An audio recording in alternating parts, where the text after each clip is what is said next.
Hello, you lot. Welcome to the group chat with me, Will Perry, and Mr. Alan McInally, sponsored by Betfair from Footy Accumulators. Good to see you all again this week.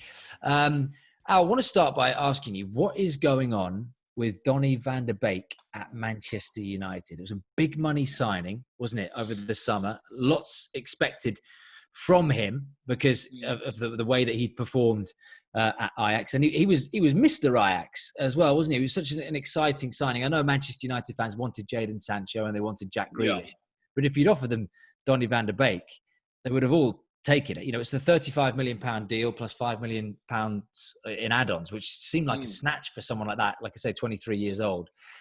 Listen to this, Al. He hasn't had a Premier League start, right? In the 5 games, sorry, because United have only played 5. Yeah. And he's played 61 Premier League minutes. What's going on there? That's unbelievable. I mean, Ajax must be gutted they sold him for 40 million, to be honest. And he must be absolutely beside himself thinking, oh, 40 million pounds, I like that. I'm going to go to Manchester United. I'm going to play every day. Not even remotely close, it doesn't look like. I think Solskjaer has one massive headache in the middle of the park there, because he might be thinking now, did I really need Donny van der Beek? And although it's lovely to have, to be a manager, to spend that kind of money and have, you know, Pogba sitting on the bench as well, what's that? It's 120 million sitting on the bench. It's a nice position to be in, but people will start to question, well, what are you doing spending that kind of money on someone that doesn't even play?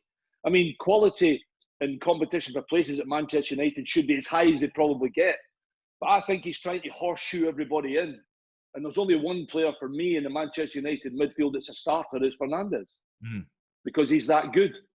But you can't really play him as a defensive midfield player, which sometimes they want to, because he likes to get forward. And that's when Man United get caught on the counter-attack. Yeah. So he's going to have to come up with a system that he either horseshoes both Fernandes and Pogba in, which means Van der Beek doesn't play, because he then have to play probably Matic or McTominay as a single defensive midfield player. But I already know he likes to play with 2 defensive midfield players and one, which only for me can be Fernandes. So he's got a real problem. And it might be a decision that Van der Beek is definitely ruining at the moment. I mean, you watched the football, Will. I mean, when he was signed, Van der Beek, you probably thought, Manchester United got a wonderful football player. Not for 1 minute do you think he would play 61 minutes so far of Premier League football. It's interesting, Al, isn't it? Because, you know, his agent had made some mutterings, I think, during one of the international breaks that he wasn't getting enough minutes, and that, you know, already these paper reports that he's considering his future there, you know, already. Exactly. You know, a couple of months into his tenure at Old Trafford. Do you think that he was a Solskjaer signing? Do you think Solskjaer went, I want Donny van der Beek, or is this a Woodward and a board kind of, this is a good young player, a good investment for Manchester United? I think Solskjaer would have said, we'll take him because he's a wonderful football player. But Solskjaer wanted Jadon Sancho. Solskjaer wanted Jack Grealish.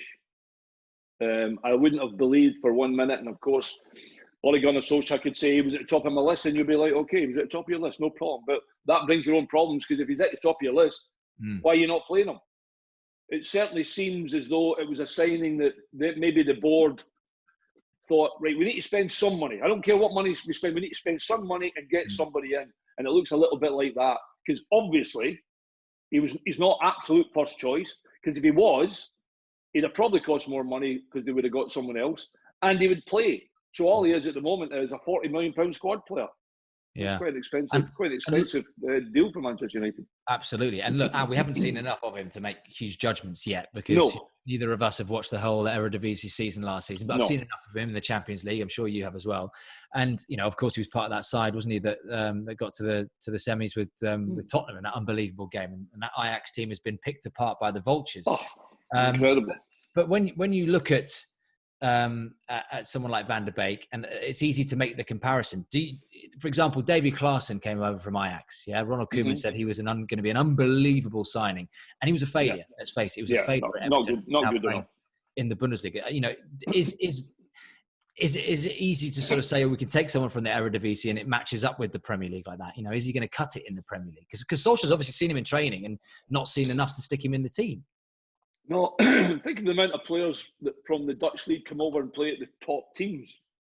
There's plenty of names in there, But there is a genuine difference between playing for, playing in the Eredivisie and then coming to the Premier Division. There's no question about that. I think just between the two players there, I think Van de Beek's a better player than David Klaassen. And I think he can be more influential. I just think you have to go and trust him and say, look, go. Listen, on those 61 minutes we spoke about, Will, I haven't really seen him played that badly. He's also scored a goal. Yeah. He also gets in the box. He also has a pass for the likes of Martial and Rashford and Greenwood, etc., etc. So I can see the negativity on a lot of people and his agent saying, hang on a minute, you brought us in because A, you don't trust Pogba, B, you don't want to play McTominay every week, B, Matic is getting a bit older. I know Fernandes is probably your number one pick, but play Fernandes and Van de Beek. So he's got a big decision to make. And so far, at the moment, you've got to say that, you know, although they've activated another clause that kept Pogba there, I thought he might be the one that might be disappearing anyway. But of course, he's on such big money that you need another big club to take him, and that's not been the case. Listen, Manchester United, it's one of those phenomenal football teams that they will always have superstar players, and trying to keep everybody happy at the one time is almost impossible for Solskjaer. But he has to get his best team, and his best team quick, because he's already under pressure about people thinking he might not even be the manager, never mind picking a team. Yeah, just lastly on Manchester United, you do wonder with Pogba, you mentioned him there, but them activating that clause, you just wonder whether that was just to keep him asset rich, you know, to give him another year and to keep his value high. So it's an insurance policy. Well, all it is an insurance policy, because I genuinely think if someone had come in and paid money for Pogba, I think he would already be away from Manchester United.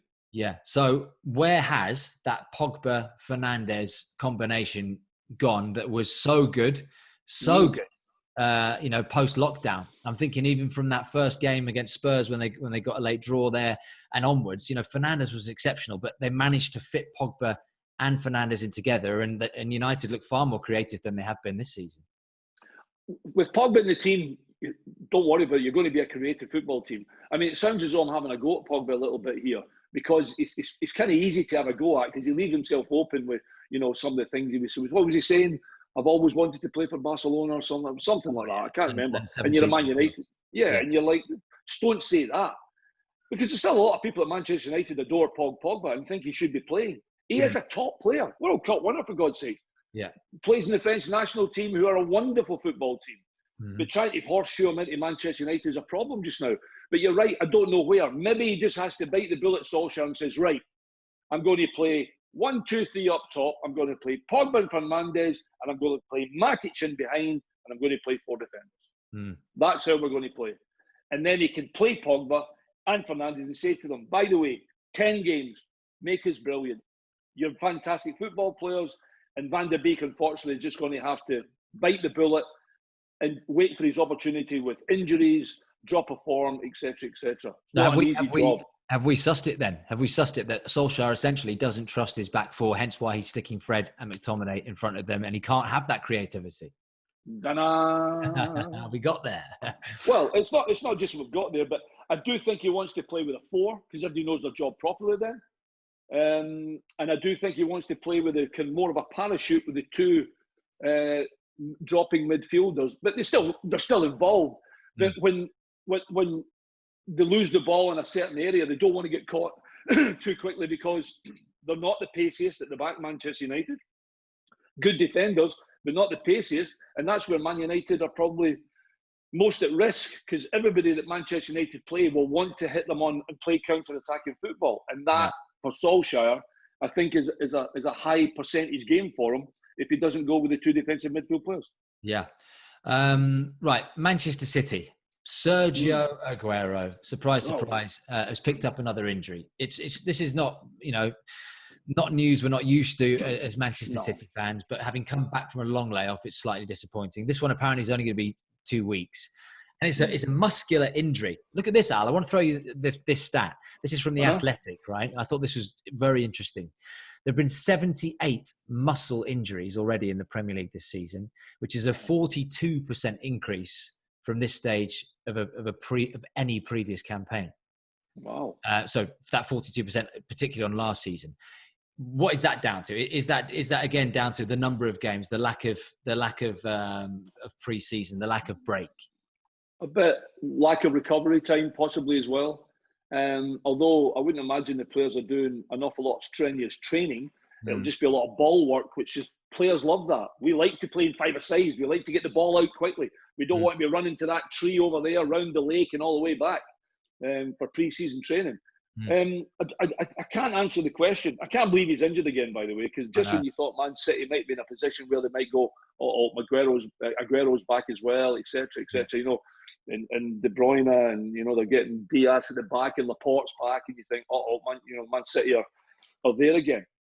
It could just be individuals being a little bit more muscle tired, but then again, if you know the way things are at the moment, then as individuals, regardless of your fitness team round about it, you've got to be, you've got to box smart. You've got to get your recovery, you've got to get your rest, got to get your sleep, got to take it easy. Don't do too much outside the football that you wouldn't normally do. And when you're ready to go, you're ready to go. Proper warm-ups, etc., etc. I'm fed up seeing someone injured on the pitch and the players give it, I suppose I should go and warm up then, and I'll put my shin pads on now, and I'll put my shirt on now, etc. I can always remember, especially with Graham Taylor. Having said that, I wasn't really very often a non-starter, but any time I found myself on the bench, as soon as someone went down, nobody had to tell me I'm up and out. I'm up and out. I'm warming up, because there's only one place I want to be, and it's not sitting on the bench. So anytime, at any place I ever was, if somebody got injured, I was out, gone. I don't see that now. I see the players like that. We better go and warm up. And I don't know whether that's a condition as well, that we're seeing maybe more muscle injuries. But, it's a difficult one. It could just be tackles coming in. It could be whatever. But it's a high start. There's no question about that. Look, Manchester City, 13th in the table. If I told you that, I know they've only played 5 games, but going into match week 7, you'd have never believed me. And also, listen to this, the fact that Everton, Liverpool, all right, you might believe that one, Aston Villa, Leicester, Tottenham, Leeds, Southampton, Chelsea, West Ham, Brighton have all scored more than Manchester City. Right? You floored me there, because I didn't think that was the start you were going to come up with. No, you thought I was going to say above them in the table. But I mean, yeah, all those teams have, and including Brighton, have scored more goals than Manchester City. Brighton have scored 10. City have scored 8 goals. So how do they solve this striking problem? Because normally they can rely on the other players when Aguero is out and when Jesus is out. You stick Sterling in the false 9 for a couple of weeks, or you play Mahrez there or whatever. There are plenty of options, aren't there? But clearly, this is a problem that all City fans have it's been accumulating. They knew it was coming, because Aguero is not going to go on forever. His hips are made of glass, and they're getting older and older and older. So how does City solve this striking problem, especially when Jesus is out? Do they have to address it? Do they have to bring someone in January? Yeah, but I don't. Why January? Why did they not do it this summer? I mean, everything you have just said there, you cannot think for 1 minute everybody at Manchester City sees the same problem. Most of the Man City fans see the problem, but surely Pep Guardiola knows he's not going to rely completely and utterly on just playing Raheem Sterling if Aguero's not available. Jesus, why did they not? I don't understand why they didn't get a striker. I just genuinely don't understand it. On that point, and it almost puts up more pressure in January, because if it stays the same, and you can throw that stat to me in the middle of December, when those teams have got more goals than Manchester City, then it becomes such a priority that everybody's going to be giving it, he's our striker, he's worth 300 quid, but he's going to cost you 45 million. Yeah. Look, I mean, and I've said this to you before, they've got Liam Delap, Rory's son, who's been playing this. He's been playing in the Premier League this season. Cole Palmer, an 18-year-old striker, who's been playing this season for Manchester City. Why did they not even go down the Carlos Vinicius route?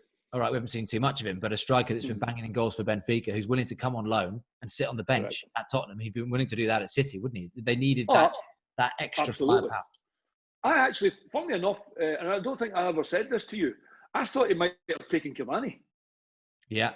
Manchester City. I genuinely did. I thought when he was available, and looking at teams that were thinking, right, where are we short? Man City was short there, and I'm thinking, it's a kind of no-brainer. A, you can afford them. B, you nick him away from one of your rivals. And Manchester United only took him because they had to bring somebody in along with Donny van de Beek, because they didn't get the one person they were wanting to get, because they wouldn't pay the money to get him. Yeah. So it's going to be a problem for Manchester City. And you better hope that Sterling and Mahrez and everybody else has got their shooting boots on, because without Aguero in the team, your stat tells us all we need to know. They ain't scoring enough goals. Yeah. Look, we've got to praise Crystal Palace, right? Because I'll hold my hands up straight away. I had them, don't know if you did, but I definitely had them in my bottom three. Yeah, I didn't think they would do well. But having said that, I thought Zaha would be elsewhere, to be fair. Yeah. Yeah. No, I remember you saying that as well. And it was dependent on Zaha staying and all that sort of stuff. But I kind of prefix well with that, to be fair. Yeah. But they are surprising everyone. That is an understatement. 8th in the table after 6 games. You know, another really good win away at Fulham. Wilfried Zaha did not. He'd be the first person to tell you did not have a good season last season. No. And you would have thought, just the way that that his kind of mind works, that we've seen over the last few seasons, he didn't get his move. You know, perhaps was he sulking last season a little bit, and that's understandable. He thinks he's bigger than Crystal Palace, even though he loves the place. He's been there. He's gone to Manchester United. He's come back, but he feels like he wants to play Champions League football or be, competing for the top 4, top 6 places. Yeah, I'm sure you can understand that as a player, that with his talent. But you look at him now. How important is he to Crystal Palace? 5 goals in 6 Premier League games, right? He only got 4 in the whole of the Premier League season last season.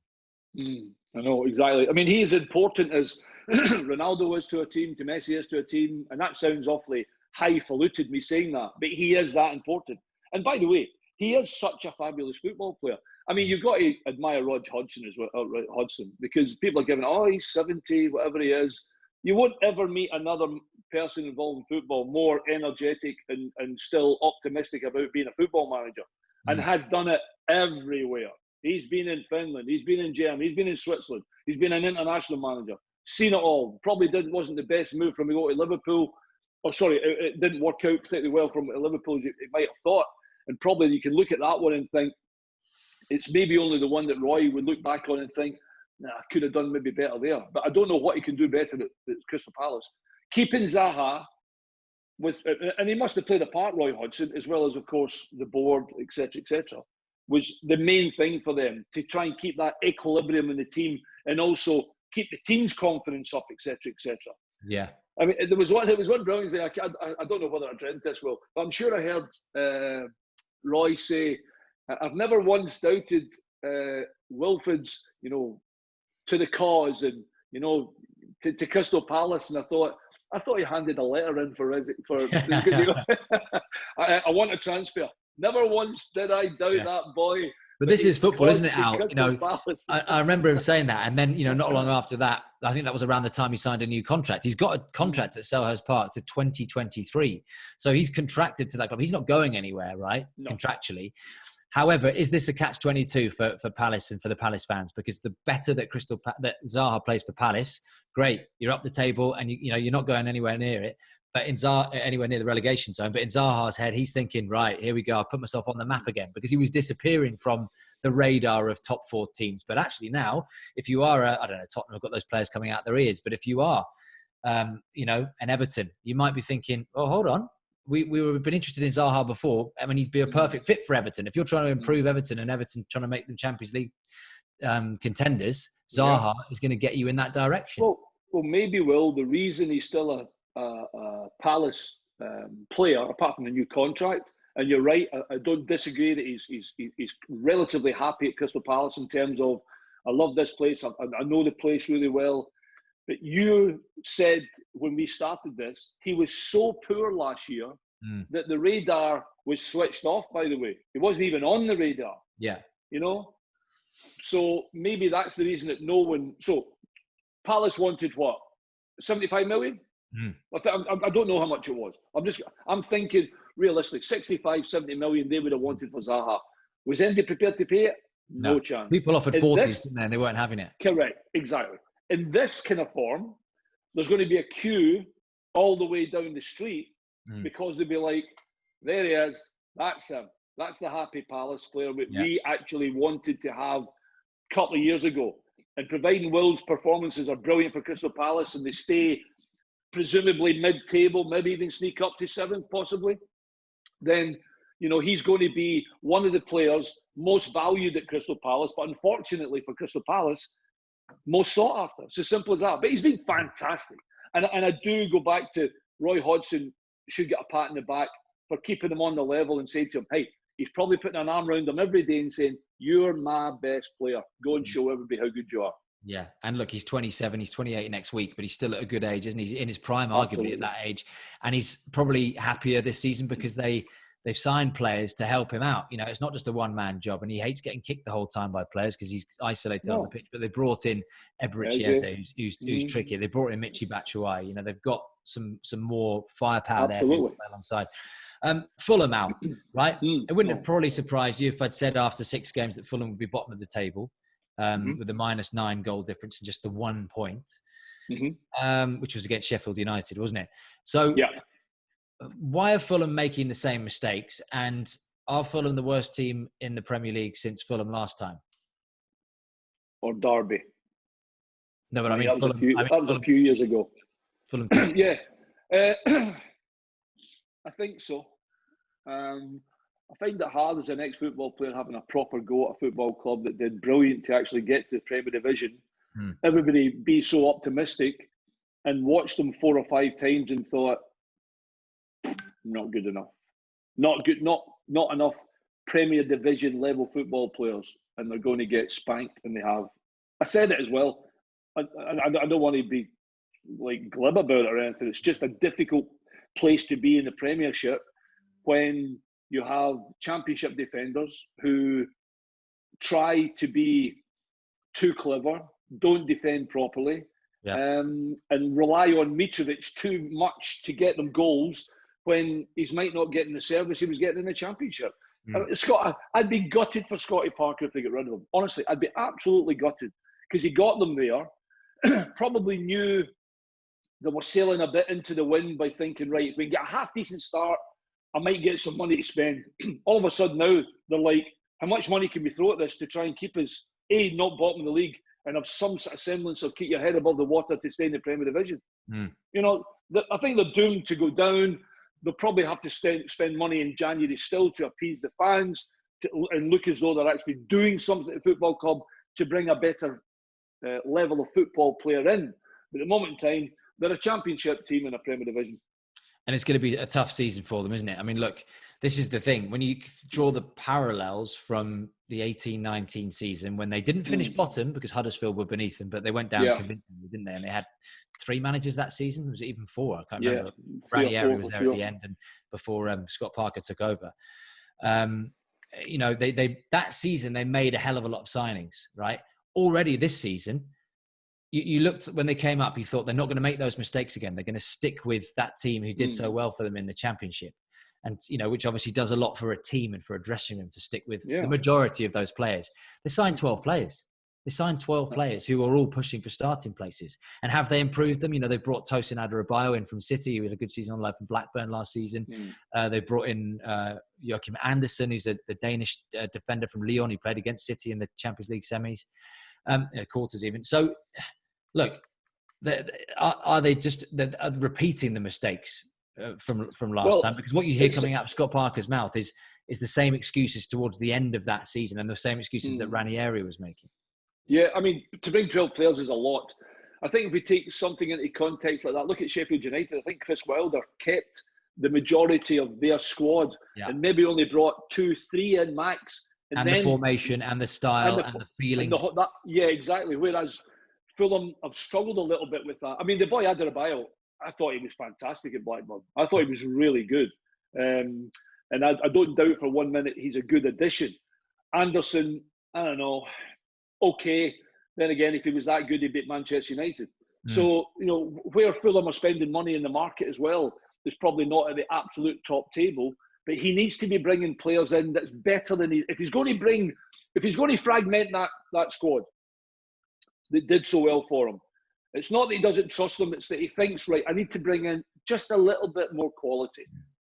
And if you thought, has he brought more quality in than they've had? A little bit, but not enough. And that's going to be the problem for Scotty Parker. Yeah, and a massive game next for Fulham against West Brom, which is, you know, we use cliched phrases like 6-pointer, but that is a 6-pointer already in match week 7. Are we going to be talking, just finally, tongue-in-cheek Fulham fans, I'm not being serious, but are we going to be talking about Fulham as a Derby County 2007-2008 when they got 11 points and minus 69 goal difference. And I'm thinking of some other ones back in the day, 2005-06, was it Sunderland? I think got 50. Sunderland struggled, yeah. With Mick McCarthy. They've already got one, Fulham, after 6 games. Are they going to be in that sort of bubble, or can they put up a fight, Al? I hope they can put up a fight. I reiterate, I hope they keep Scotty Parker at the helm. Yeah. And they try and get through this difficult period. That's a great, you've thrown that one in, Fulham West Brom. I can't even wait to watch the game. It'll be brilliant. And I hope it's not a negative game. I hope he goes out and says, look, if you want to stay in the Premier Division, this is a game we have to win. So I'm hoping that that's going to be good. But in terms of, could it be the worst ever? Well, of course it could. It could, and it could be a disaster season. But are they going to get 20 points?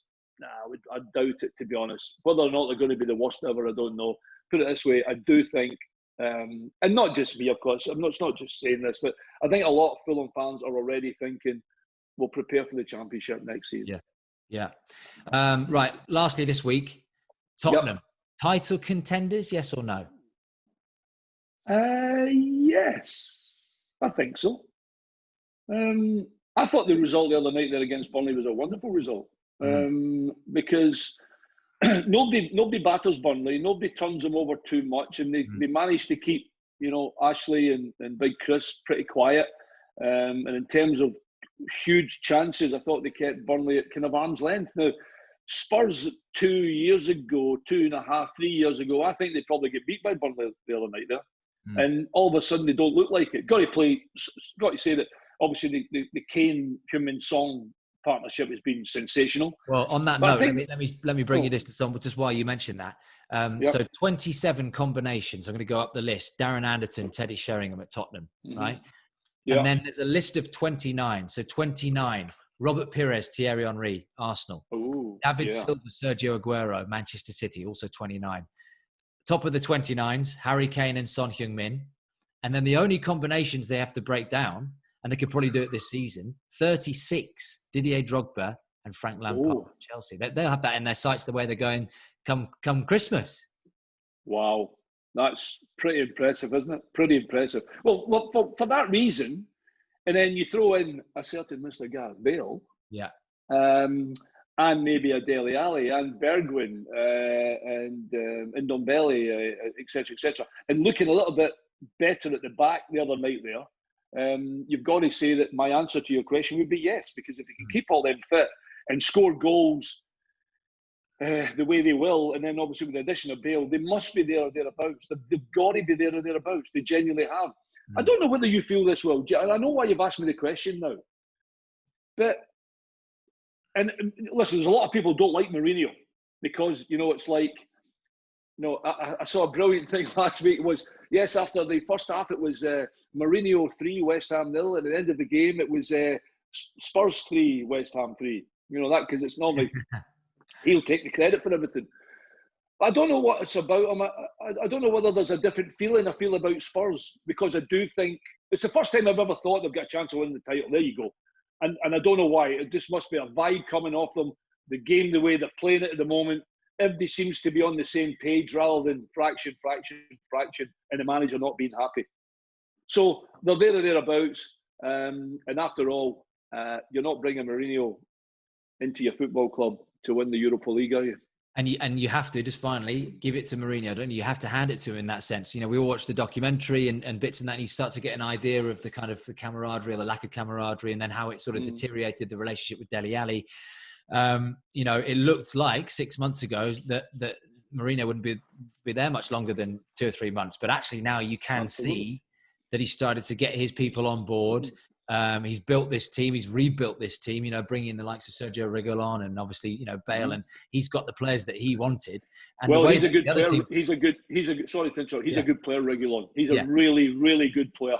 Yeah, but he's got options out, hasn't he? He's got 2 left backs. He can rotate Davis and Reguilon, and they do the same thing to a certain degree. I know Reguilon gets forward, but then he can rotate Aurier and Doherty. He's got a squad there that people stay fit. You think, why not? Why can't they have a crack? Why can't they? If we're talking about Everton and Villa being in the mix this season, and the way that Manchester City and Liverpool have started, then why can't Tottenham be there? I agree, but I think you're spot on, partner. And it'll be interesting when, because it's probably that position that we're talking about Spurs wanting to be in might be down to how they play the other top teams round about them. That'll be the interesting one. It's all right getting a game, beating, Fulham and beating West Brom and beating Burnley, but the teams round about you, if you want to compete at the top, you need to beat the teams at the top. Right, Sam Rosbottom from Betfair joins us. Good to see you again, Sam. Right, we're going to do an ACCA, and we're going to have a midweek and a weekend one, just because we need an extra chance to get one right. So Wednesday night, some really interesting games, Al, on Wednesday, because we've got the Champions League and the Championship as well. So plenty to pick there. Let's let the Scotsman go first, shall we? What are you going for, Al, on Wednesday? I'm actually going to Preston. I was at Preston and I saw them beat Huddersfield at the weekend, and they play Wednesday night. But I'm going to ditch them because Alex Neil doesn't like it when I say they're going to win. So I don't want the wrath of the Preston manager.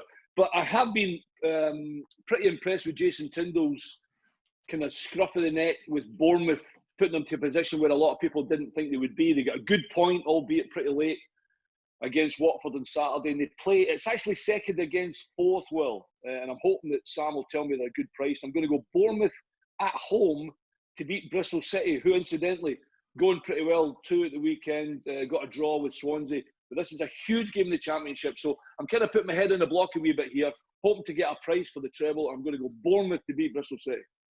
Yeah, it's massive game. It's certainly the pick of the Championship fixtures for me. Like you've already mentioned there, Al, second against fourth. And, if Bournemouth are going to want to bounce back up into the Premier League, they need to beat the form team at the minute, which is Bristol City. They're performing really well. Again, we mentioned on last week's show that Reading are a team that have gone under the radar in the Championship, and I think the other one in the division are Bristol City as well. The manager there, Dino, is doing a fantastic job, but they are the underdogs travelling to Bournemouth. Bournemouth are the favourites at 3-4. The draw 27-10.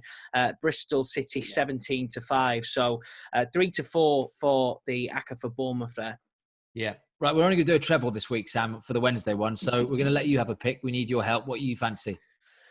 Well, I'm looking at the Champions League fixtures, and a team that have got incredible European pedigree that are playing a French side, Rennes, Sevilla. They're at home. They've not had the greatest of form recently. They lost in La Liga against Granada. Then they drew at Stamford Bridge, which, you could say was a really good result for them. And then they lost against Eibar at the weekend. But I think in terms of, you look at that Champions League group they're in, and they've got a real great, they've got a great opportunity to progress there. And I think these are the games that they really need to win. They're at home at the Sanchez Pizjuan. They're 11-20 at the moment. The draws 31-10, and Rennes 11-2. So I'm going to stick Sevilla in there. They're a short price, but I think they're a good bet this week. Yeah, and to finish it off, look, I was looking down some of the Champions League games. I don't fancy any in the Championship because it's so hard to call, isn't it, the Championship at the moment? So is every single game in football. But I could have gone Dortmund at home to Zenit St. Petersburg. I could have gone Paris Saint-Germain away at Istanbul, Başakşehir. I don't fancy Manchester United getting anything against Leipzig, but I wouldn't want to go near that one. So I'm going to go for, just to spice it up a little bit, a bit like the Salt Bay guy. I'm going to put some chili on. I'm going to go for Juventus to beat Barcelona at home. Barcelona just got spanked against Real Madrid at home. But look, Juve are in the most inconsistent form, aren't they? I think they've won 3, drawn 3 this season. I think they drew against Verona at the weekend. So, look, the form is just ridiculous going to for both of them to call. But a Juve home win in the Champions League against Barca. What's that looking like, Sam? Well, it's a big call. Listen, you say that Juventus are a bit inconsistent at the minute. It's the same for Barcelona. They've had a few disappointing results now in La Liga already. They did have that impressive win in the Champions League last week, but they're coming up against Italian champions who are going to play dogmatic against that sort of Barcelona style, and it's disappointing really because there's still a lot of we'd have hoped that these two teams would have been coming into this on top form. We could have watched an unbelievable match. I'm sure it's going to be anyway. But Messi, Ronaldo, it's looking like that's not going to be happening. Obviously for Cristiano, which is a real shame. But I think we're still going to see some fireworks in this match. Fingers crossed. Juventus are 7-4 at the minute. The draw is 12-5, and Barcelona are 13-8. This is Barcelona though. Still, it's a big call, I think, for me. Especially with Messi playing, but yeah, it's going to be a good game. We can't do any worse than we've done already. Sam, good to see you. We're only going for a treble because, it's pathetic, but that's what we are. Well, listen, fingers crossed this time. It's coming out about 13-2 at the minute, that treble, but I'm sure, we'll have a word with the traders. I'm sure we can give that a boost. Right, Al, that's it for this week. What have you got on? I'm doing Liverpool, West Ham on Saturday. Looking forward to that. What game are you doing? I've got a championship game. I'm going down to watch QPR because I haven't seen them this season. Yeah, well, I'm at Preston in the week, having watched them on Saturday beat Huddersfield. And I just thought, time for a little London trip. So I'm going to go QPR. I like it. McInally in the capital. He's leaving tier 3. He can get up to, what's he going to get up to in the capital, is he? Is it coming with you? I might take this with me. I'm not too sure. Great to see it. The thing is, every time, this is my missus's hat, to be fair. It's not mine. She kills me when I put it on. But she says you're like the man from Del Monte when you put that on, and a lot of kids won't know who that is. Well, I want to see you at Buckingham Palace in that hat over the weekend, and I hope you have a good one down there. I'll tweet everybody a picture. A picture. I'll tweet everyone a picture of me outside Buckingham Palace. Nice. You have a few pictures when you're down there. Good to see you, Al. See you next week, mate.